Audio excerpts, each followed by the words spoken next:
Here's a common approach to the book of Proverbs. It's the book where God gives sensible wisdom to God's people over issues where he hasn't given a command. And we often come to the book and think it's basically a higgledy-piggledy book of advice that helps you just simply to work out who you should marry or how to deal with a lazy teenager. But I think as we look at the book as a whole, there is a structure, there is a purpose. See, whenever you come to a book in the Bible, one of the first things you need to kind of say is, well, what is God saying and who is he saying it to? So often we come to letters in the New Testament and we think they are directly to us without first going to the recipients and understanding what was God saying to them and then working out through Jesus how it comes to us. Well, it's the same with the book of Proverbs. And one of the first things that jumps out is this is not necessarily a book for your ordinary Israelite.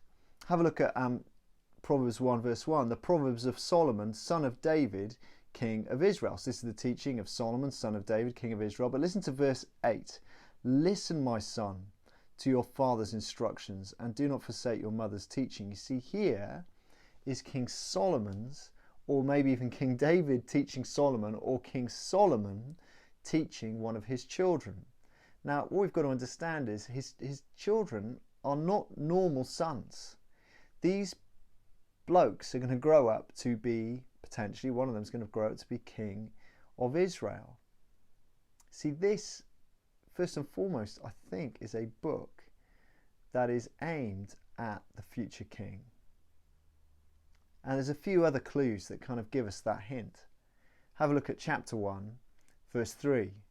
See, he says here, in fact, I'm going to read from 2 and 3. For gaining wisdom and instruction, for understanding words of insight, for receiving instruction in prudent behavior, doing what is right and just and fair. The ESV puts it like this, saying doing righteousness and justice and equity. Have a look at chapter 2, verse 9.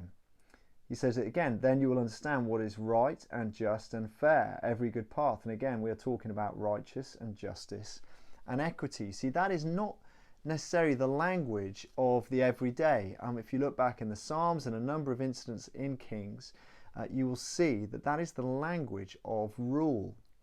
It is what the king should be, one who rules with righteousness and justice and equity. See, this seems to be, first and foremost, a book, a training manual for the future king.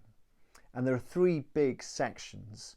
There's chapters 1 to 9, which is an introduction to wisdom.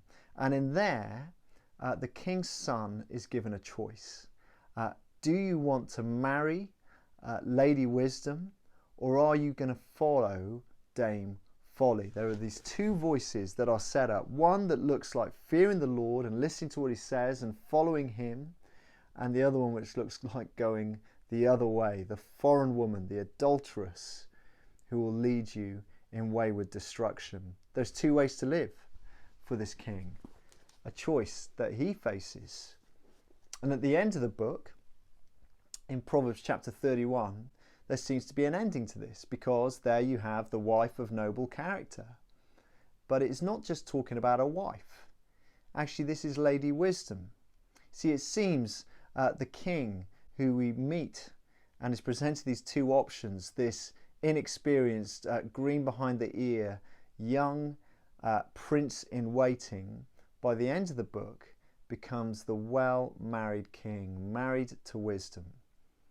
See, there is the start and the end. Peter Lightheart puts it like this in one of his blogs. He says this: in the first 8 chapters of Proverbs, 2 women are presented, Dame Folly and Lady Wisdom.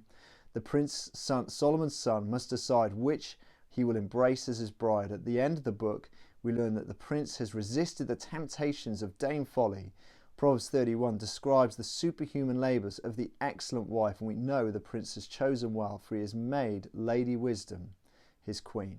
So there seems to be a big plot line, but the question is, how do you get from chapters 1 to 9 and end up in chapter 31? Well, that is where chapters 10 through to 29 come. And in there, that is where you get all these pithy little sayings. Now, this is not my research. One of the lecturers up at Oak Hill has done this work. And actually, as you look at these sayings, yes, they are not ranked thematically, but there does seem to be rankings. And as you'll see from this diagram, it starts with slightly easier Proverbs, GCSE level, if you like, and they increasingly get complex as he gets to the point of becoming a king in waiting. See, how do you get from folly to wisdom?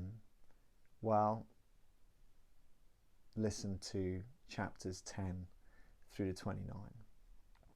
Now, that's all well and good. Okay, here is a book that's, we can say, well, it's great for the kings of Israel. And also, it might be great for those who are potentially going to be in leadership in different places. But what about the rest of us? Well, let's have a think. What does this book do for us? How does it, if that's the structure, how does it point us forward to Jesus? You see, what we see in this book is the king that actually we long for, the king that we need. Proverbs probably was compiled towards the end of all the reign of all the major kings. In fact, you read in Proverbs chapter 25 that it talks about it was compiled by some people who were in Hezekiah's reign. Now, Hezekiah was right at the end, so this is something that was compiled quite a bit later, and the writer will be looking back at all the different kings in Israel's line and seeing they blew it. I mean, we know ultimately, what did Solomon choose? Did he choose Lady Wisdom? Well, actually, in the end, he chose many foreign wives that led his heart astray. He was not the perfect king we were looking for. See, all of this points forward to a king who we need, who will rule us with righteousness and equity and justice. These proverbs that tell us about being lazy and working too hard and storing up money and all these different issues, it's not just something that the king needs to obey and say, okay, I'm not going to be lazy and I'm not going to be a gossip, although they do need to be that. But it is training for the leader to understand this is how people will act and this is how you need to handle their hearts. And I think one of the beautiful things as we meet the Lord Jesus in the pages of the New Testament, you see the way he deals with every person perfectly. He always has the right thing to say. He always knows the right moment to bring the rebuke or to bring something caring, because he is a king who understands people and he's a king who leads brilliantly. You see, as we get into the depths of this, we'll see the sort of king Jesus is and the sort of kingdom he will bring. And then, I guess, as we see the king we want and the king we have in Jesus, we will see, well, actually, we want to be like him. We want to clothe ourselves with Christ. And so there'll be practical things here that Jesus will want to say, when you're part of my kingdom, this is what being a brilliant friend looks like. This is what working in an honourable way looks like. And you've got to understand this really is the best way to live, and I love you. So we're going to have a great time over these coming 9 weeks. Please do join us. It will be in the services, and the talks will be standalone as well on YouTube.